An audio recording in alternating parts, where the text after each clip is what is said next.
right, well, welcome to Roundtable Charlotte, everyone, with the Charlotte Mecklenburg Library digital branch. Each of these roundtables, this is the first one that we've ever done, and each roundtable is going to address a topic guided by the principles of dialogue and deliberation. And our goal here is to have a panel of individuals explore an issue in current news today and keep an open mind as each provides their point of view with one another. Today we're going to be talking about the issue of high school safety and the recent gun violence that has rocked our nation. But before we begin this discussion, let's go ahead and introduce ourselves. I'm your moderator, Kevin POIRIER. I'm the current technology facilitator at West Charlotte High School and serving as a principal intern. And I'm just here to keep the discussion going and to facilitate this conversation. As we get started, we want to introduce ourselves by answering the question, why are you here today? Why are you here in this space right now talking about this issue? And I'll go first and kind of model that. As an educator myself, there's another educator at the table, this is an issue that's important to me. And I think that we ought to have some of the stakeholders at this table are the ones most impacted by this issue. And so when they asked me to moderate this conversation, I said, of course, because it impacts my daily work. So Patricia, start with you. My name is Patricia BANEGA. I'm a senior at West Charlotte. I'm the co-president of Charlotte Mecklenburg Youth Council, powered by Generation Nation, where we serve as the Student Advisory Council for the City of Charlotte, the County of Mecklenburg, and Charlotte Mecklenburg Schools. And I'm here today because I feel like a solution to this issue is long due. Okay, hello, I'm BRITNEY DOCKERY. I go to Harding University High School. I'm in 11th grade. I'm sitting here talking with you guys today because I'm a student that's being talked about for this topic about school safety and gun violence, and I feel like it's important that I have a voice about gun violence if I'm going to be impacted by it. I'm KADEAN MADDIX. I'm a teacher at Whitewater Middle School here in Charlotte Mecklenburg. And I'm here today because I think the issue of gun violence and school violence has been an issue in our community and in our nation for a very long time. And I think we're going through cycles and cycles and cycles of this issue, and I think that more needs to be done. As an educator, looking at the lives lost of children in Florida as well as in Columbine years ago, it just touches me in a way that I think we have to have these conversations, and I don't think we've had many of them like this. I'm Lieutenant Gene Lim. I'm with the Charlotte Mecklenburg Police Department. I currently serve as the supervisor in Diversion and Youth Services, and what that means is I manage the school resource officers that work for CMPD and CMS. I've been with the department for 19 years, and I've also served as a school resource officer, so that gives me a little bit of a unique perspective getting to come back and serve in that capacity. But the reason I'm here is obviously because I manage the school resource officers, but being a school resource officer myself, when the tragedy occurred in Newtown, Connecticut, and I took this position in January of 2018, shortly before Parkland, Florida tragedy. But one of the things I did coming back in the door was look at what my role could be for school safety and how we could improve it. We began, when I was a school resource officer, improving it in partnership with CMS after Newtown, but obviously we still have a lot of work to do. Nice. Thanks all for the introductions. So let's just start with the high school students here on the panel and get at the root of the issue. Do you all feel safe at school? Well, currently I'm not going to school. I go to school online. However, I do know from my time at school that I felt safe until I didn't feel safe. And I feel like that's the mindset of many legislators at this point, where we don't feel like we need to take action until something has happened. And I think we've had that mentality for way too long. The same pretty much goes for me also. I feel safe majority of the time, but I feel like I can also be safer. And many times in school, like at the school that I go to with high poverty rates, there's also like a high rates of like fighting and kids being in gangs, and then they bring guns to school. It was actually my friend. We sat across to one kid in the cafeteria. He was actually bragging about a gun that he had in his book bag. Like, it was all laughing games. And we had to go up to the resource officers, and in turn they go up to the principal. So the same what Patricia said, I felt safe all the way up until the point that I felt unsafe. And then it's like I'm always aware that I'm like in an unsafe environment as that too. So. And Kadeen, you're in a school every day. Do you feel safe? I think for me personally, I think overall I do feel safe. I think maybe in the context of where I am, we feel like we're in the middle of nowhere. So the idea of things of that nature happening at our school, it doesn't really come to the forefront, but I'm really interested in what you two ladies just mentioned, that concept of, you feeling safe until there's a reason for you not to feel safe. So I think that's interesting. Yeah. And it seems like that idea of no one can imagine that this could ever happen, here. Going along those same lines, when something like this, like what happened in Parkland happens, everyone seems to have a solution for it. And they go to their corners and they decide on what the right anecdote for that problem is. What do you all think is that anecdote? What is the solution? How can we make our schools safer?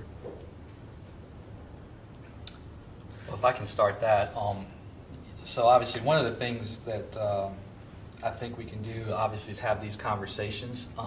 And for me personally, on the law enforcement side of things, I want to hear the different perspectives of folks that are inside the school.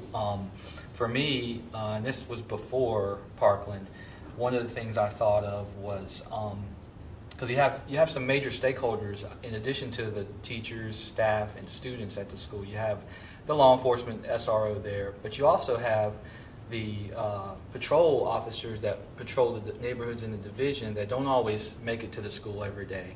And you also have CMS and CMS Police Department, and they have a presence throughout the district. But you have to look at what are we doing that we can do better as far as communication and dialogue and talking about things of this nature. And it's difficult conversations to have because it's always talking about the worst case scenario. But one of the measures that we're looking at is having the resource officers start the conversation inside the school. That's something that we've mandated they do before the end of the school year, and we're well on our way to having a full participation there. But it's just, having like some sort of tabletop discussion on school safety, getting the different perspectives, identifying secondary staging locations that sometimes you may need to tell the patrol officers who would come in an emergency where that is, where are the students going, where are the staff directed to go. So those conversations are happening. We've looked at some exercises to kind of get teachers and students more comfortable with it. With the different entities, it's not an overnight fix, but it's definitely a push in the right direction. Yeah. What else? Anyone else have thoughts on what could be put in place? Have you all interacted with SROs at your school? The students resource officers, I have not. I do know them. Like, I have seen them on campus, but I don't know them personally. I didn't want to Oh, interrupt. no. I feel like one of the ways that we can make our schools more safer is most of our schools have open campuses where it's like very easy to just walk into school or just to like skip by security and say that I'm somebody's cousin, I'm just picking them up, walk into the school with like a full handbag or whatever, and you get no check whatsoever. I would feel like even with our school Hardin, where you can just like, even somebody walking past our school going into the quad just to go to the store at Harvey's where I worked at, that happens so often. I feel like, I guess, closing up them areas where it's make it less easier for like any unknown person just to walk into schools, making that a little bit harder, making like the check through is more easier, or making sure that we have like a little bit more resource officers, or like resource officers standing at places in the open campuses where, you know, people can walk through it. Is like, will make it harder for like unknown people to just walk into schools. And so when I think about my school in particular, one of the things that we've started to do right after the Parkland shooting was thinking about, you know, how are we doing these drills, like lockdown drills, even fire drills, and we made edits to those systems immediately, so that I think helps make, you know, teachers and also students feel a little bit safer knowing that there is dialogue happening about certain changes that could be made. But I also think about, you know, my own education. You know, when I lived in New York, when I was in middle school, one of the schools that I went to, I had to go through the metal detector. That means I had to take my backpack off, put it on the conveyor belt, and we walked through, and if it beeped, you rewinded, and then you proceeded to class. And so, but when I moved to the south and in Georgia, I recognized that was not the case there, and I always found it interesting, you know, the reasoning why. And so I think that there is an element of, you know, where you are, the context of the school, perhaps, or the school community might play a role in why they might foster or push for things like metal detectors and you know, backpack detectors or bag detectors and things like that. So thinking about CMPD's response to what's been going on in the news right now, have there been changes, noticeable changes in kind of how CMPD is looking at school safety and gun violence right now? Well, excuse me. I think everything is on the table at this point, and this kind of happened in, I want to say, around the Newtown incident too. But it forces us with CMS to look at the collective. You know, what are we doing well, but also where can we make some gains? You know, some of the things that came out of that were and you guys may or may not know about the lobby guard identification system and the locked door access, where you have to go up to and buzz in to gain entry into the school. Those are some of the things that, while I was a resource officer, I happened to see implemented as a result. But you know, having those conversations in the meetings, and I've been a part of those, so that's a good thing. Or CMPD in general, but looking at, you know, different things. I know the metal detector issue has been brought up, and, you know, looking from just a law enforcement perspective, it would definitely be another added layer of protection, I think, coming into the school. You know, we don't want students to feel like they're coming into a prison. We want the environment of learning to be free. So you have to look at several other things that may be restrictive. You know, just to give you an example, I'm not saying these are serious measures at this time, but you think about fences, you think about glass that, you know, could be protective, and doors, fortified doors and things like that. All that we're looking at with in conjunction with CMS, but you know, you do have to weigh all the voices in the room, and some of the voices say, hey, you know, I don't want to be in that environment when I'm learning. I do think the issues that were brought up, you know, collectively, though, you can look at a few of them and say, oh, you know, that makes good business sense, and move from there. But again, it goes back to, and I kind of mentioned it earlier, the comprehensive plan of looking at all the stakeholders there. Another thing I failed to mention was that each school layout, the campus layout, is different at each school. And when I was in a particular meeting, I looked at that, and when the issue of, hey, do we need a fence around schools? I started to think about my old campus at Sedgefield Middle School, and you have a public park right outside the soccer field. You have two major apartment complexes on the other side, and then you have retail shopping in the back. And there's so many access points that, and this is still a public building. How would we fence that in and be effective? I don't think you can. I think there are other measures that can be put in place. I say that just to say everything is being looked at, but the key, I think, is to keep all the major stakeholders in the conversation, and that is you guys as well. Well, and that's been interesting after the latest shooting, has been the primary stakeholders who are affected by this are students. And I think that we've seen a level of engagement after the shooting that has been a little bit unprecedented. Students are speaking out, they're marching, they're walking out of class for safety. Why do you think that is? It's our lives on the line. Now more than ever, we are the woke generation. We have so much knowledge at our disposal. We have that power. We understand how important our voice can be in this. How about you, Brittney? Why do you think they're I guess it's voicing? just the same. I guess with the protesting, speaking our voice out, we just, the more woke generation, we're realizing now that if we do our protesters, even if we're young, we can still have this voice, and we can still have a movement, and we can get the nation's attention, so we can make go to legislators, go to lawmakers, have discussions, get our voice out all over social media. We know the power that we have and the tools that we have, so we're able to use it. So I think that's why we're so more engaged. And a lot of that advocacy and conversation is around gun reform and comprehensive gun reform and gun control. Often that's kind of a no pun intended, a trigger word. And again, people go in their corners.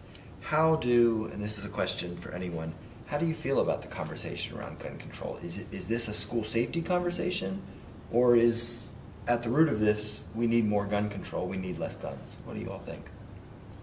I think that it's not more of just a school conversation. It's more of a nation conversation. It's protecting our libraries, our churches, any public place where somebody can go in with a gun and just shoot everybody up and then later claim that, it was a mental illness or something. I think gun control for most people, for me who want to control gun control, I just want people who have mental illnesses not to have guns, or people who have violent mental illnesses not to have guns.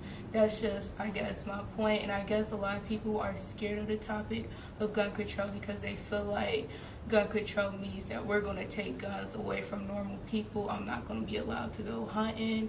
It's just, and that's not the case. We just want people who don't need guns, who shouldn't have guns, not to have them. I feel like when we bring up the discussion of gun control, a lot of people cowered away from mental illness, and they feel like it's an excuse, but I feel like it's a very vital point in the conversation. However, I feel like when I hear about gun control, what I think of is cracking down on straw buyers, more nationwide solutions to nationwide issues. And I think I think you guys hit it right on the head. I think because we retreat to our side so often, that the conversation of some common sense, what they say, common sense reforms, don't actually get heard, because I grew up mostly in a town where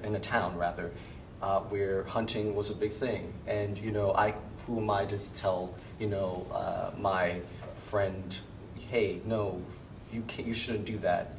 Why do you do that? And so I think people who own guns, should feel like, hey, I have the right to own it. It is in the Constitution. And so therefore, and I'm also a responsible person using my firearm if I wanted to protect my home, my family. Those are legitimate things. And that's the reality of where we are in our country. But I also think, to your point, that we also have we also have violence. And, the solution in my opinion, is not to add more firearms into the equation. I would think the less, the better. One of the things that I thought was really interesting, and I don't want to detract from your conversation, your question, but when they said, I think Donald Trump said, "Hey, let's give teachers weapons," and as a teacher myself, I said, "Wait, what?" I'm worried about making sure my kids are proficient, and now you're also wanting me to have a firearm. So it's more of these quick decisions or quick fixes to an issue that is so systemic, and I don't think it's as easy as folks think it is, and so I think we need to have this conversation. And let me just say that every time I'll stay out of the political issue of that because that's not my role. But I will tell you, every time I talk to the young folks of this generation and this comes up, I'm in awe because you're educated about it, you have strong feelings about it, and you have the voice and the vehicle to make change. And that, to me, as an older guy, and I've had 19 years in law enforcement, and trust me when I tell you I've seen my fair share of violence and unnecessary violence. To me, it's exciting that you folks are having these conversations and doing some of the things to affect change. I'm hopeful that it'll happen under your watch, because frankly, it didn't happen under mine. And when I say mine, I say my generation. But everything everybody said makes sense to me. And I think the vast majority of folks in this country, in this nation, feel the same way. Well, let's, since KADEAN opened up this Pandora's box of arming teachers, let's dig into that a little bit. Because, to play a little devil's advocate, Lieutenant Lim has a gun on him right now, right? Yeah, I do. Some folks would say, I feel safer when folks have a gun, and I know that someone's having that gun in that room, so that if a bad guy comes in this room right now, I feel safe. Folks have made that same argument with the idea, we've seen President Trump say maybe teachers should be armed with guns. What do you all think about the idea of arming, obviously not any teacher, I certainly don't want a gun at my school, and KADEAN doesn't want a gun maybe at his, but what about teachers with military backgrounds? Should we open up the possibility of those folks having a firearm while teaching or on campus at school? What do you all think? I feel like with this, like the decision for students to have their clear backpacks and to be ID'd when they get in, it's a very impulsive decision. I don't think it's very realistic in the long term. I feel like it doesn't prevent a shooter from coming or prevent a shooter from being made. It just is there to calm the situation. And not to sound redundant, but it's not a very nationwide solution to a nationwide issue. I was really thinking about what you just said about him having a gun and how it makes you feel safer. Once you instantly said that, I felt safer. But then I thought of this same scenario in a classroom. Will I feel safer with a particular teacher having a gun? And the relationship between teachers and students, it can go up and down on any day. So if a shooter were to come in, or if maybe the teacher, it's just so many good things or bad things that can happen with a teacher having a gun, that I just really wouldn't trust my teacher or anybody else in the school to have a gun. So unless it's a law enforcement officer who I know who has had trainings for years and everything, and who can be reliable if they if something bad were to happen. But if a teacher happened, they can easily sue the school. They pinned me on it just to have a gun or something. I don't know. I just see a lot of bad things coming out from that. Not much of a good thing. Again, I feel like it's kind of like a mindset thing. When a police officer has a gun, I definitely feel safer because he's a trained officer of the law to serve and protect. When I sign my CMS contract, or do it online actually, nowhere in that contract does it state that this is something that I would have to do. And maybe if this were to come into play, I probably would leave the classroom. For me, I think it doesn't, the issue of gun violence and violence in general is really unique to America, I think, to an extent. And we haven't addressed the underlying issues. I think you've pointed out one of those underlying issues, which is mental health. When I also think about poverty playing a role, I think about all the factors that might make a school shooting occur or happen. When I, as a teacher, there was an incident where I've had a student who was a victim. Well, victim is okay now, but he was a victim of gun violence. The kid's 13 or 14. This didn't happen in school. This happened in the community.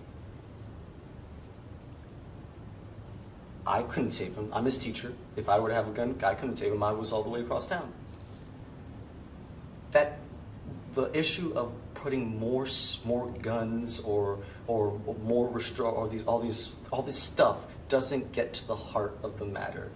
And I think we have to really dig deep internally to figure out what really matters. Is it the lives that we touch every day, that I touch every day? Or is it this concept of having to keep myself safe at all times? Because I think that kind of plays a role in it as well. Yeah, Mr. MADDIX here was going down the road I immediately thought of is, in order to carry this firearm and be duty bound, I have to go through hours and hours and training and, just years of experience, and scenario training and things of that nature. And just, let's say you take a teacher that was 5 years out of the military in this example. I mean, that's 5 years removed from any training. And you're asking them to carry a weapon, in a place of learning where students are supposed to feel comfortable, disarmed of any of that. And I just think that's not the direction I would want to go in at all. And I think, thankfully, I believe, I know the chief of police is not in favor of that, and the superintendent of CMS schools. So. I think there's much more traction to be gained elsewhere. And another thing to think about is if let's say an officer in a division checks on second shift, about 1 or 2 o'clock in the afternoon, and God forbid there's an incident in school, and he's coming to assist the SRO. Now, how many people have a weapon, if that's the case, inside the school that he doesn't know about? He doesn't know Mr. Smith is carrying a firearm in his classroom. He doesn't know that Mrs. Jones has one as well. So that creates logistically a nightmare for a street officer coming into the school. And then, trust and believe, not only do we have to account for our weapons, but we have to account for, in that event, all the weapons there. And that would be just a nightmare logistically for us in law enforcement. So shifting gears a little bit, we've touched on mental health a little bit, but I'm curious, there was a really memorable meme on the internet that came out after one of these shootings, and it talked about something, I don't remember it exactly, but it was something like, if only kids were nicer to the person who did this, if only the victims were nicer or welcomed that person. I'm curious y'all's thought on the correlation sometimes between bullying and mental health, and whether that's related at all to a situation like this happening. Because in that meme, they were trying to connect, like it was almost the students at Marjorie Stoneman High School, like it was almost their fault that this happened because they weren't nice to someone. What are your thoughts on the correlation between those two things? I feel like many children, many students in America are bullied. However, I don't think bullying is what makes a shooter. I feel like bullying and mixed with mental illness is what would make someone become so violent. So I think it's very unfair to say that it's the student's fault. However, people do need to be accountable for their actions because you never know what somebody will do. Yeah, I almost feel like the same way as Patricia said, you know, it's not like your classmates can't cause you to have a mental illness, so it's no way that, you know, we could have been any nicer to him for him to not have a mental illness. Any way that somebody needs to overcome mental illness is for them to go and get help. Us saying compliments to him, help him out with our classwork, just being our average normal peers, it's just not going to help him, you know, overcome completely his mental illness. What made peers and bullying do is probably set off the edge of their mental illness or might be like a trigger, but you can't hold them students blame to maybe just saying one little insult or saying like a comment of like, your breath stink, get away from me, or something like something that probably not even a student would say, probably like somebody in the grocery store would probably say, and you can't hold them students accountable for your mental illness or anybody else's mental illness. So.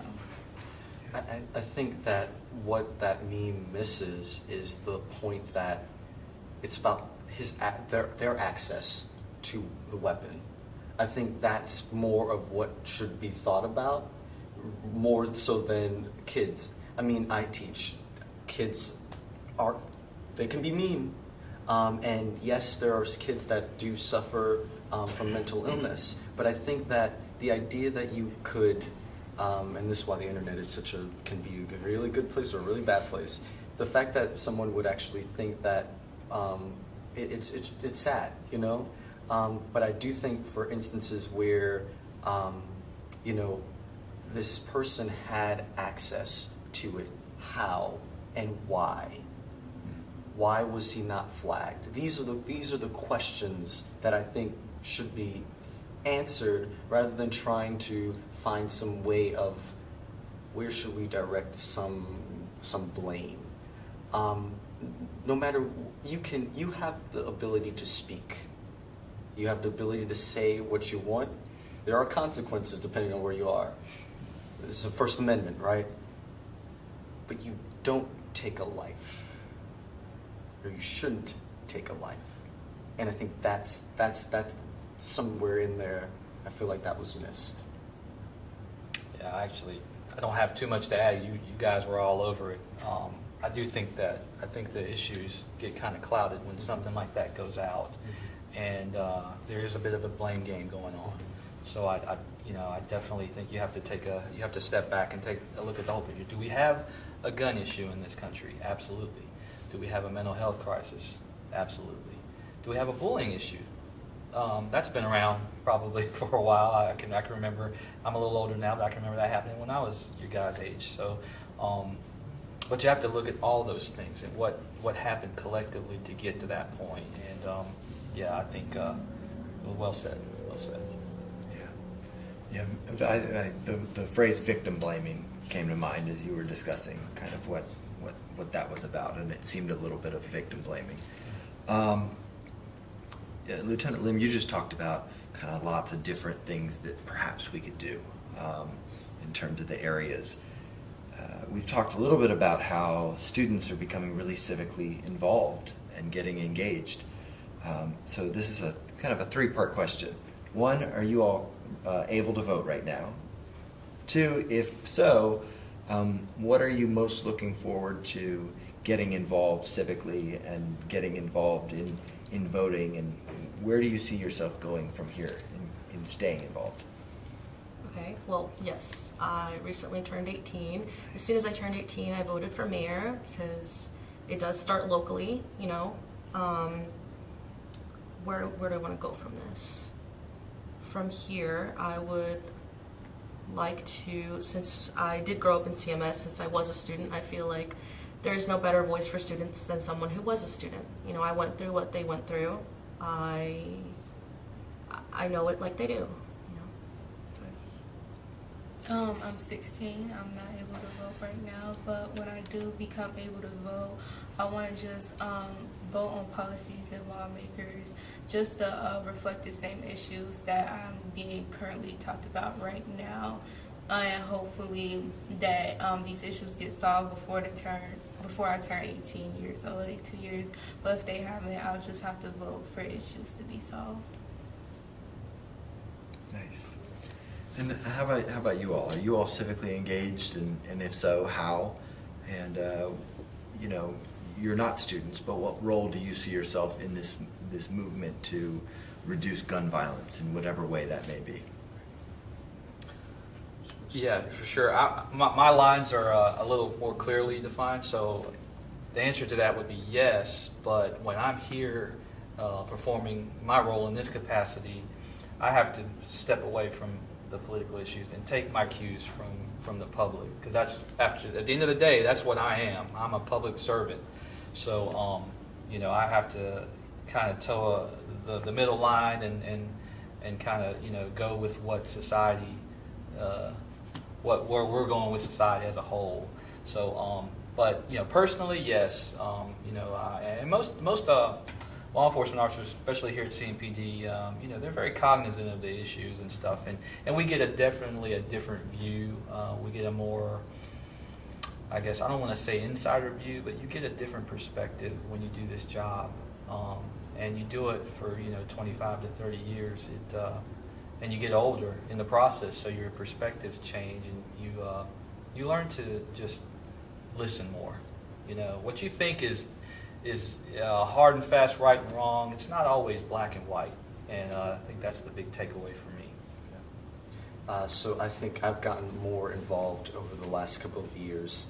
I'm a part of several organizations. One, MECPAC, which is an LGBTQ advocacy organization.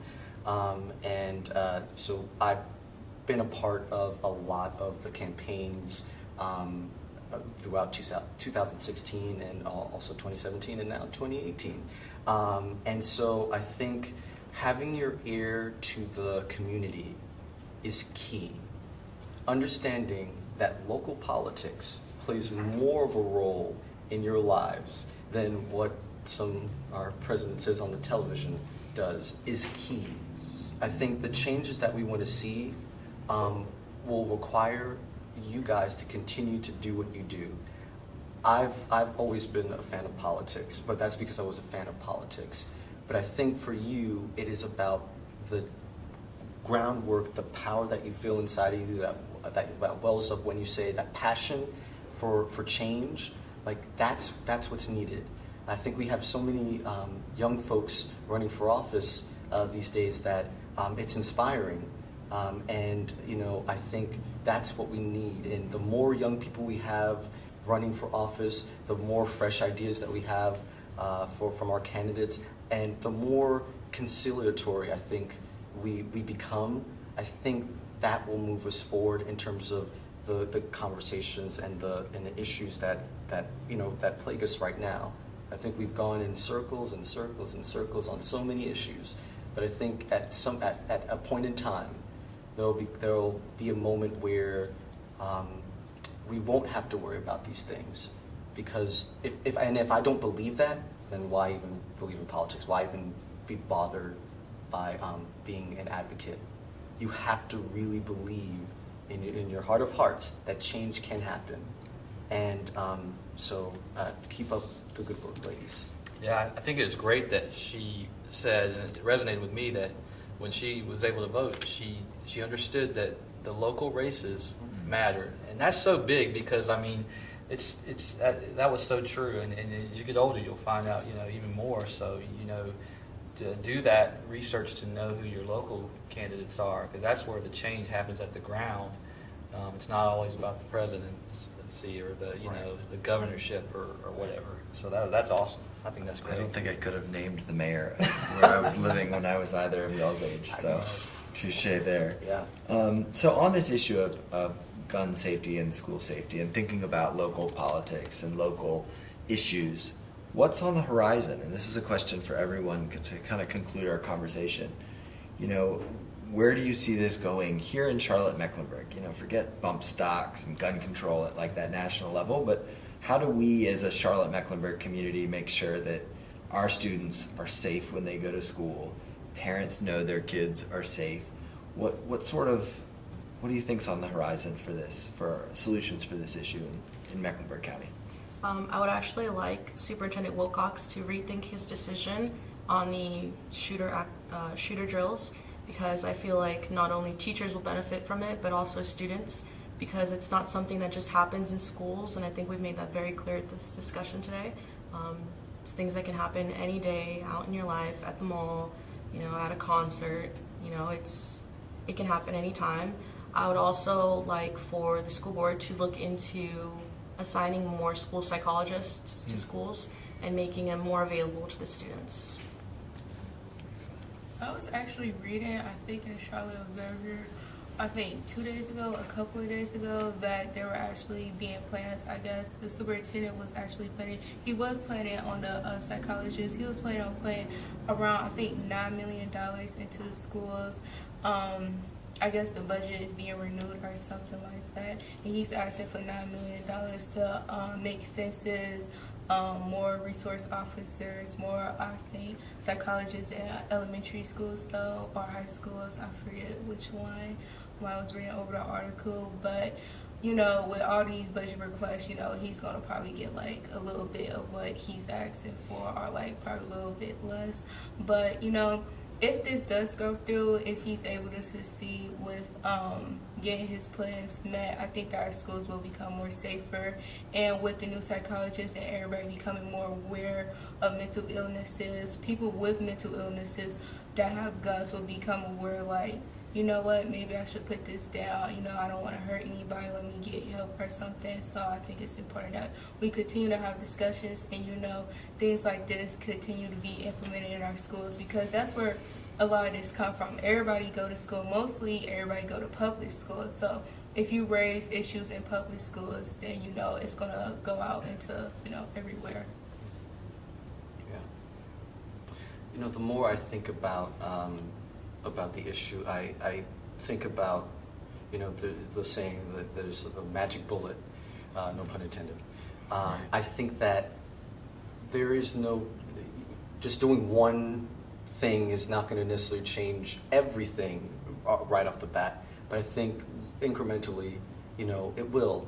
And I think that for us in Mecklenburg County, I think we should continue to foster and have these conversations, because I think that when we continue to have these conversations and it doesn't just go off to the side until it happens again, I think we have to, if this is an issue that is so near and dear to many people and our children, I think we have to continue that conversation. And I think we're in that space right now where just because the news is not talking about it, we have to do a lot more in terms of making sure that it's heard. So whether that is making sure that your friends who are 18 go out and support candidates who are more progressive on the issue, who are actually wanting to seek change for the betterment of everyone. And so I think just continuing that fight, continuing the conversation, that's key. And I'll speak a little smaller scope, just because it's my lane, if you will. But from the law enforcement perspective, I will say that I'm very encouraged. I took this position in January in youth and diversion and youth services with CMPD. But I will tell you what I've seen in the short time is just already just the word that comes to my mind is cohesion amongst CMPD, CMS, and just the way we're interacting. And I'll give you an example. So in the wake of Parkland, Florida, we have gotten inundated at times with threats. And what we do is, what I've seen is just the teamwork that happens amongst the administrators and teachers and even students at schools reporting to either us or CMS's police department. And then from there, the teamwork that goes around, and it's not just us in community services, it's our criminal intel looking at things and talking with the CMS police department's dispatcher and getting up with the deputy chief of CMS, and then they're calling me, and it's this comprehensive response to everything, and I think that's a good thing. And I don't know that it always goes like that, but I'm really hopeful and encouraged that it's happening now in that capacity, and that's some behind the scenes stuff that I'll share. But also just I think where we're going is this generation is going to change things. I'm very confident of that.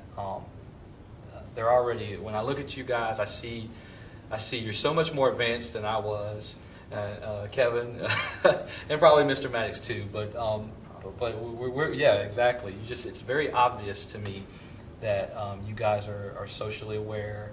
You impress me every day, every time I talk to kids about how knowledgeable you are, how driven you want to change some of the problems that we have that frankly, we didn't get done.